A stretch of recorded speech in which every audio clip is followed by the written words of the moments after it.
Olá, sétimo ano, tudo bem? Hoje nós vamos corrigir os exercícios sobre o texto da utilidade dos animais, do nosso livro, que estão nas páginas 10 a 13.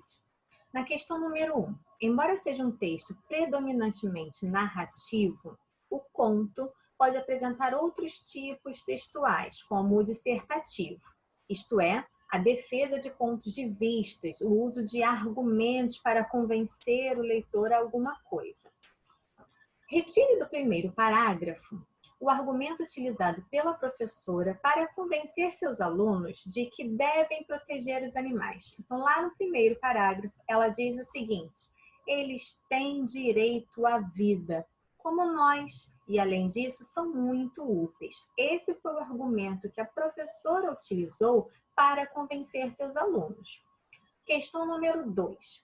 No conto, durante o desenrolar da cena, algumas falas expressas pelos alunos mostram que a professora contradiz esse argumento de que os animais têm direito à vida e por isso nós devemos cuidar deles, né?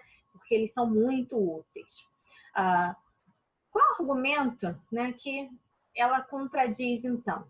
Quando ela se refere da seguinte maneira: mas ele serve para montaria, né? Como é que a gente vai comê-lo se a gente vai montar nele? Lá no quarto parágrafo. A senhora disse que a gente deve respeitá-los.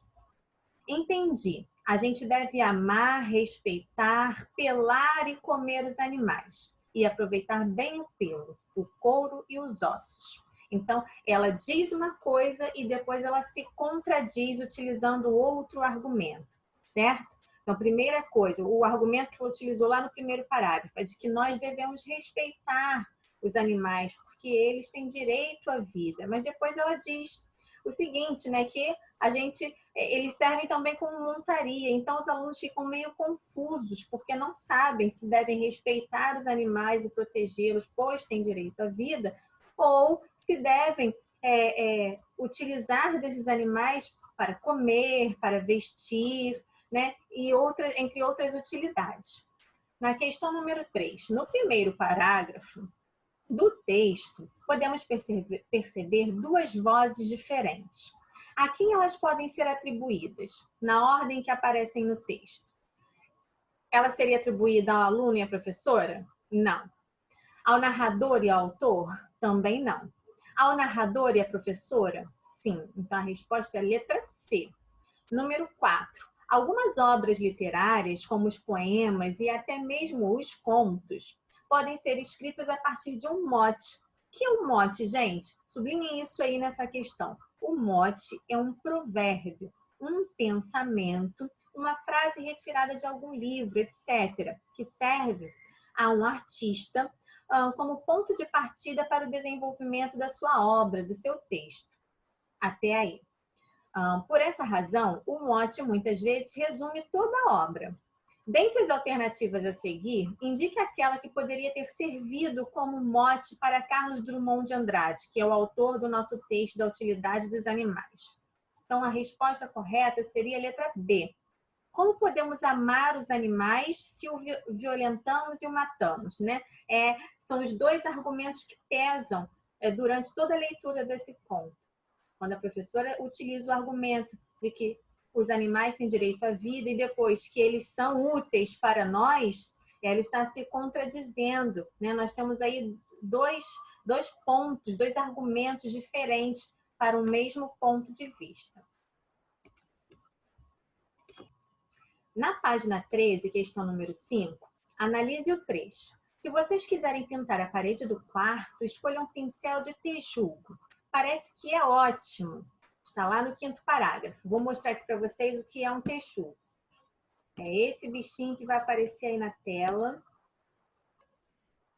Esse é o texugo, bem fofinho. E o pelo dele é o que a professora diz que é ótimo, né, para pincéis. Então, vá. Na questão número 5, letra A. Considerando esse trecho, podemos afirmar que a professora expressa um posicionamento de certeza de que o pincel de texugo é bom? Não. Letra B. Que elemento do trecho deixa claro esse posicionamento? Quando ela utiliza a forma verbal parece. Quando a gente fala assim, parece que é bom, a gente não tem certeza que é bom, né? A gente acha, possivelmente pode ser que seja bom, mas não é uma certeza, não é 100% seguro. Então, quando ela utiliza a forma verbal, parece. Letra C.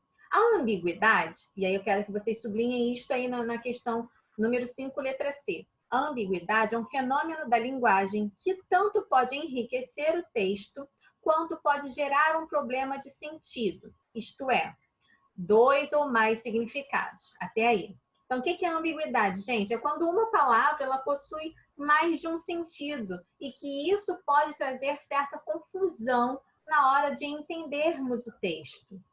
É um problema desse tipo que podemos identificar nesse trecho. Identifique, né, indique o termo ambíguo e explique as 3 leituras possíveis. Então, o trecho que forma ambiguidade para a gente é pincel de texugo. E aí, quais são as possíveis interpretações para essa expressão? Podemos dizer que a ambiguidade ocorre porque este termo permite compreender que o pincel é feito de texugo, aquele animalzinho que eu mostrei para vocês, ou que ele é que produz o pincel, ou que apenas fornece o pelo, né? Que é a interpretação que prevalece no texto, que ele fornece o pelo para o pincel. Letra D. Um dos alunos compreendeu o termo pincel de texugo da maneira não pretendida pela professora. Transcreva, ou seja, retire a fala em que ele expressa essa confusão de interpretação. Lembrando que como a gente vai retirar do texto, tem que vir entre aspas. Ele faz pincel, professora? Então, o que ele não entendeu? Quando ela disse que pincel era de texugo, ele achou que o texugo era quem fazia os pincéis, certo? Então, ele não compreendeu que, na verdade, o pincel era feito do pelo do texugo. Tudo bem, gente? Então, espero que vocês tenham conseguido realizar as questões. Bons estudos, continuem lendo e fazendo as atividades que a gente propõe, tá bom? Até a próxima aula.